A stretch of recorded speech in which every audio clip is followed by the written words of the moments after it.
మొన్న పౌర్ణమి అయింది తెలుసా ఓకేనా? ఎప్పుడైంది? సండే. బాగా గుర్తుంది మీకు. ఎట్లా రెగ్యులర్ పంచాంగం చూస్తారా? క్యాలెండర్ తిథి చూస్తారా? క్యాలెండర్ చూస్తారా? అలవాటు ఉందా? మంచి అలవాటు. అంటే జనరల్గా మనం హిందువులు అన్నప్పుడు మనకి తిథులు తెలియాలి మనకి. అయితే మన సండే రోజు పౌర్ణమి ఉండే. పౌర్ణమి రోజు ఉంటే ఆ రోజు ఇంకే ఒక విశేషత ఉండే. ఏముండే? పౌర్ణమి ఉండే అందరికీ తెలుసు, కానీ ఆ రోజు ఒక విశిష్టత ఉండే. అది తెలుసా? తెలియదు. ఎందుకు తెలియదు అంటే అది క్యాలెండర్లో రాదు కాబట్టి. ఎందుకంటే క్యాలెండర్లు అన్నీ కూడా డేట్ల ప్రకారం ఉంటాయి. కాకపోతే తిథులు మాత్రం వాళ్ళు క్యాలెండర్ అప్పుడు పోవాలి కాబట్టి తిథులు ఇస్తారు.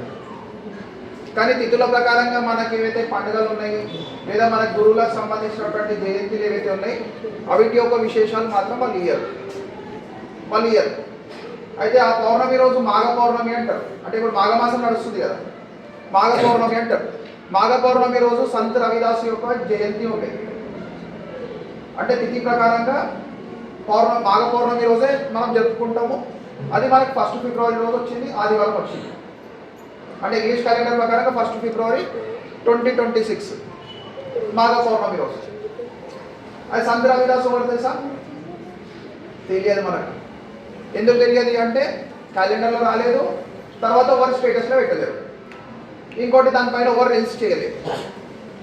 అంతే కదా, రీల్స్ చేస్తుంటే స్టేటస్లో పెట్టినుంటే తెలుస్తుండే మనకి. రీల్స్ అనేవి ఏవైతాయి అంటే బూత్ రీల్స్ అవుతాయి అన్నీ, లేకపోతే టైం పాస్ చేయడానికి టైం వేస్ట్ చేయడానికి మాత్రమే రీల్స్ అవుతాయి. కానీ ఇన్ఫర్మేషన్ షేర్ చేయడానికి రీల్స్ అవుతాయా?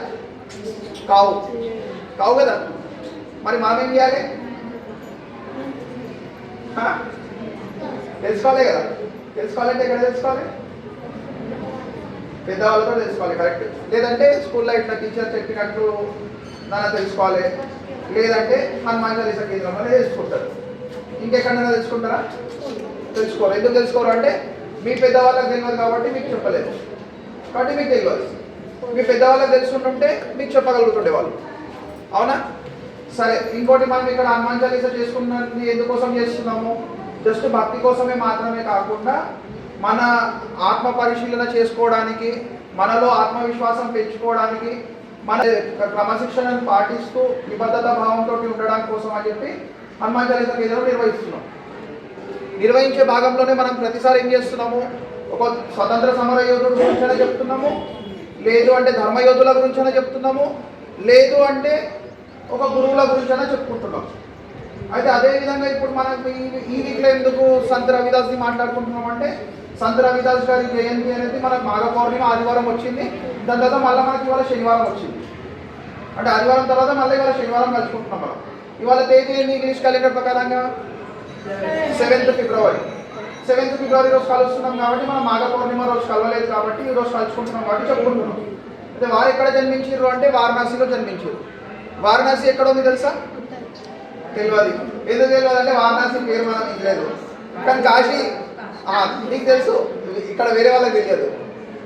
అయితే కాశీ పట్టణం ఏదైతే మనం వింటుంటాం కదా, అందరి నోట వింటాం కదా, పెద్దవాళ్ళ నోట్లల్లో కాశీ కాశీ కాశీ అని, కాశీ యాత్రకు వచ్చిరు అని.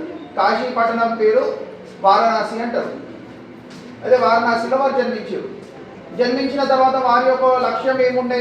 ఒక సోషల్ రిఫార్మర్గా, అంటే సంతు అవుతూ ఒక సోషల్ రిఫార్మర్గా పనిచేసారు వారు. అంటే కాషాయ ధారణ ఉండి ఓన్లీ దైవనామ స్మరణ చేయడము, భజన చేయడమే మాత్రమే కాకుండా వారు సోషల్ రిఫార్మర్ అంటే ఏంటిది? సామాజిక సంస్కర్త. సోషల్ రిఫార్మర్ అంటే సామాజిక సంస్కర్తగా ఎందుకంటే కాషాయ ధారణ చేసిన తర్వాత అంటే భక్తితో పాటు సమాజాన్ని సరిదిద్దాల్సిన బాధ్యత ఎవరిది అంటే ధర్మాన్ని కాపాడుతాను, దేశాన్ని కాపాడుతాను అని చెప్పి ఎవరైతే కాషాయ ధారణ చేసిరో వాళ్ళదే పూర్తి బాధ్యత. ఎందుకంటే మిగతా నాగరికులందరూ కూడా ఏముంటారు? వాళ్ళ సొంత జీవనంలో వాళ్ళందరూ వాళ్ళు బిజీ ఉంటారు.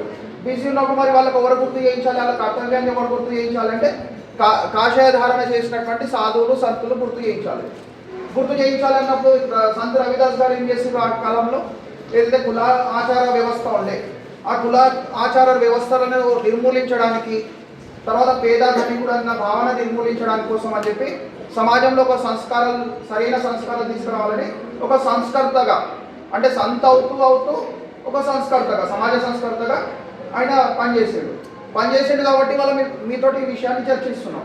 ఒకవేళ ఆయన పని చేయకుండా మీతో చర్చిస్తుండేనా? అంటే సమాజం కోసము ధర్మం కోసం ఆయన కాంట్రిబ్యూషన్ చేసిండు కాబట్టి వారిని ఒక స్మరించుకుంటున్నాం. ఎంతోమంది భూమి మీద పుట్టిరు, ఈ భూమి మట్టిలో కలిసిపోయిన వాళ్ళు కూడా ఉన్నారు. వాళ్ళందరినీ గుర్తు చేస్తున్నామా? మనం గుర్తు చేస్తాం. ఎవరిని గుర్తు చేస్తున్నామంటే ధర్మవీరులను గుర్తు చేస్తున్నాము, తర్వాత దేశభక్తులను గుర్తు చేస్తున్నాము, సమాజ సంస్కర్తలను గుర్తు చేస్తున్నాము. ఒక మంచి స్థానంలో ఉండి గురువులుగా ఎవరైతే సమాజంలో సేవలు అందించారు, సమాజాన్ని సంస్కారవంతులు చేయాలనుకున్నారు వాళ్ళని గుర్తు చేసుకుంటున్నాము. అదేవిధంగా సిక్కు పరంపరలో ఉన్నటువంటి గురువులను గుర్తు చేసుకుంటున్నాం. ఎందుకు గుర్తు చేసుకుంటున్నాం అంటే వాళ్ళు ధర్మానికి పర్యవేక్షించడానికి కాపాడడానికి కృషి చేశారు కాబట్టి. అయితే అందులో భాగంగానే సంత్ రవిదాస్ గారి జయంతి ఒక వేడుకకు మాత్రం మనం చేసుకోలేదు. ఎందుకు చేసుకోలేదు అంటే మనం అందరం కలవలేదు. అంటే మనం ఎప్పుడైనా జయంతిలు అయిపోయిన తర్వాతనే మనం కలుసుకుంటాం కాబట్టి ఆ వేడుకలు మనం చేసుకోము. కానీ ఆ విషయం మాత్రం ఖచ్చితంగా చర్చించుకుంటాం. ఎందుకు చర్చించుకుంటాం అంటే మీకు అవగాహన ఉండాలి.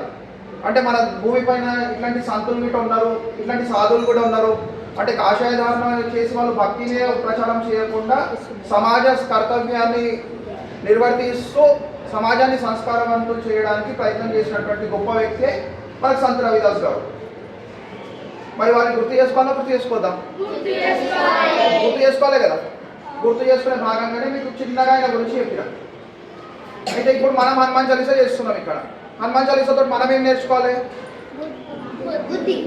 బుద్ధి, ఇంకా ధైర్యం, ఇంకా డిసిప్లిన్, ఇంకా బలం. ఇంకా బలం ఎట్లా వస్తుంది? భక్తితో బలం వస్తుందా? హనుమాన్ చాలీసా చదివితే ధైర్యం వస్తుంది, కానీ బలం ఎట్లా వస్తుంది? అన్నం తింటే బలం వస్తుందా? అన్నం చేస్తే కార్బోహైడ్రేట్ మాత్రమే కడుపు నొప్పిస్తుంది తప్ప ఇంకా ఏం పని చేయదు.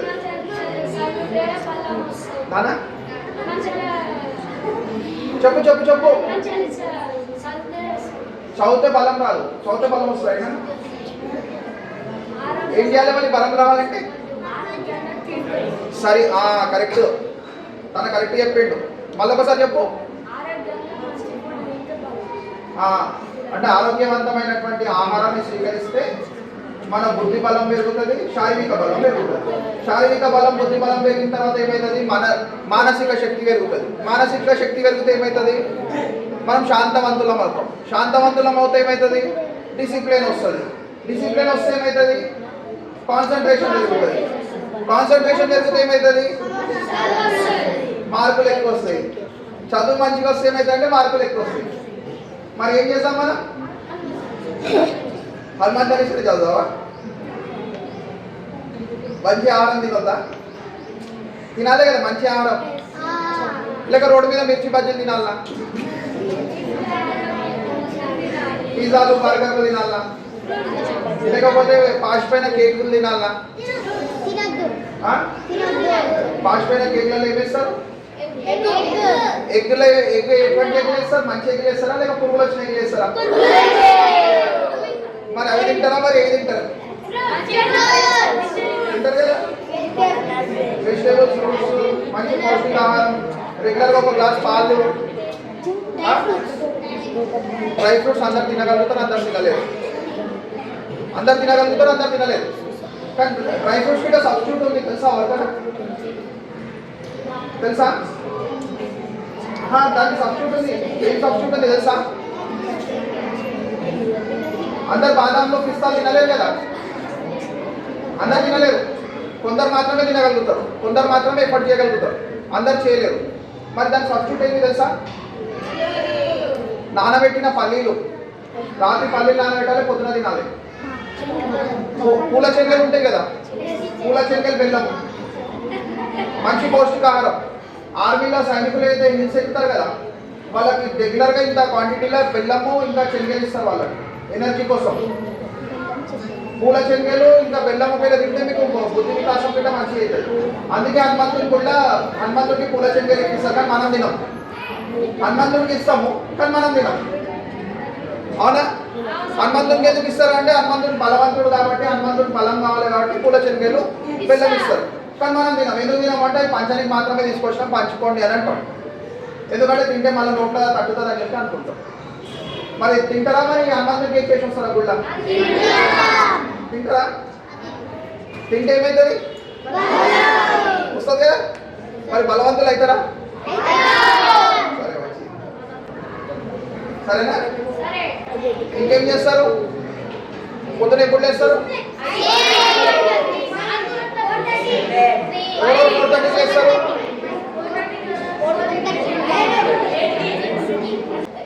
4:30 చేసిన వాళ్ళు ఏం చేస్తారు ఒకటి చెప్పండి.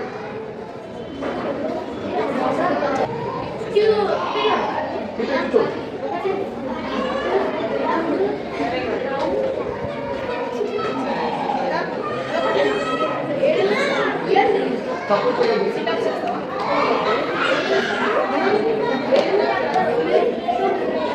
మెడిటేషన్ చేస్తారా?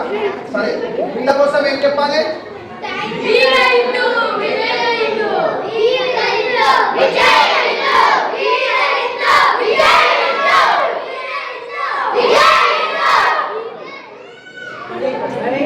పైసకి కవర్ చేస్తారు. ఏం చేస్తాం?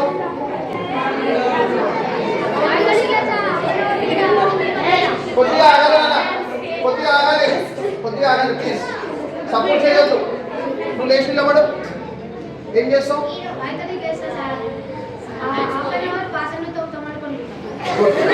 నవ్వద్దు, నవ్వద్దు, నవ్వద్దు.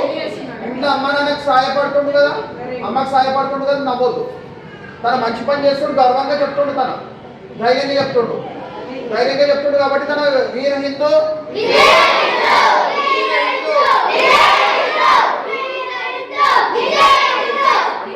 అమ్మకి సాయం చేయడం కూడా మంచి సంస్కారమే, తప్పు కాదది. ఇంట్లో అమ్మకి సాయం చేయడం కూడా మంచి సంస్కారం. ఎందుకంటే అమ్మ కష్టపడుతుంది కాబట్టి తన సాయం చేస్తుంది.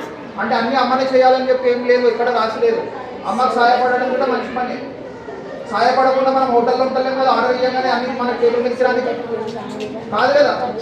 అంటే అమ్మ కష్టపడుతుంది కదా మన కోసం, సమయానికి అన్ని అందిస్తుంది కదా. ఒకవేళ ఆమె అందించకపోతే ఏం చేస్తారు? కాబట్టి సాయం చేస్తే ఏమవుతుంది? మీకు కూడా నేర్చుకోవడానికి వస్తుంది. ఇప్పుడు అమ్మకి అనారోగ్యం ఉంటే మీకు చేసి పెట్టడానికి ఉంటుంది సేవ. సరేనా? నువ్వేం చేస్తావు? మాకైతే చదువుకుంటావు. ఓకే, మంచి అలవాటు. ఇంకా ఓకే, ఇంకా మీరు 6 o'clock చేసే వాళ్ళు మీరేం చేస్తారు? ఇంకా 8:30 చేసే వాళ్ళు ఎవరు? 8:30 చేస్తా? Good bye. అంటే తన ధైర్యంగా చెప్పగలిగింది 8:30 చేస్తాను, అబద్ధం ఏం చెప్పలేదు తను. ఆ ధైర్యం కూడా మంచిదే, కాకపోతే మార్చుకోవాలి అలవాటు. ఎందుకు చెప్తా అంటే సమయం ఎందుకు వేస్తారు అని అడుగుతున్నాను. అంటే సూర్య భగవానుడు ఎప్పుడు వస్తాడు? 5:35 నుంచి 6:35 మధ్యలో వస్తాడు క్లైమేట్ ప్రకారంగా. అయితే సూర్య భగవానుడు ఎందుకు వస్తాడు? ఆయన వచ్చేకన్నా ముందు మనం ఎందుకు లేవాలి అంటే, ఆరోగ్యంగా ఉండాలంటే సూర్య భగవానుడు వచ్చేకన్నా ముందు మనం లేవాలి. సూర్య భగవానుడు వచ్చి వెయిట్ చేస్తున్నాడు, మనం కాళ్ళు పెట్టి పడుకున్నాము. అయితే అప్పుడు ఆయన కోపం వస్తుందా? లేకపోతే కోపం వస్తే ఆయన ఏం చేస్తాడు?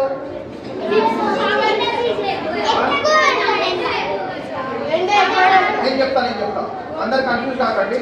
సూర్య భగవాను కోపం వస్తే ఏం చేస్తాడంటే ముఖాల నొప్పిస్తాడు, తెల్ల చుట్టిస్తాడు, కంటి చూపు తగ్గిస్తాడు, స్కిన్ అంటే డ్రై స్కిన్ చేస్తాడు. ఎవరికైనా ఇక్కడ ఈ సమస్యలు ఉన్న వాళ్ళు ఖచ్చితంగా గమనించుకోండి. మీ అంతలో మీరు ఎప్పుడు లేస్తున్నారనేది మీకే సమాధానం దొరుకుతుంది.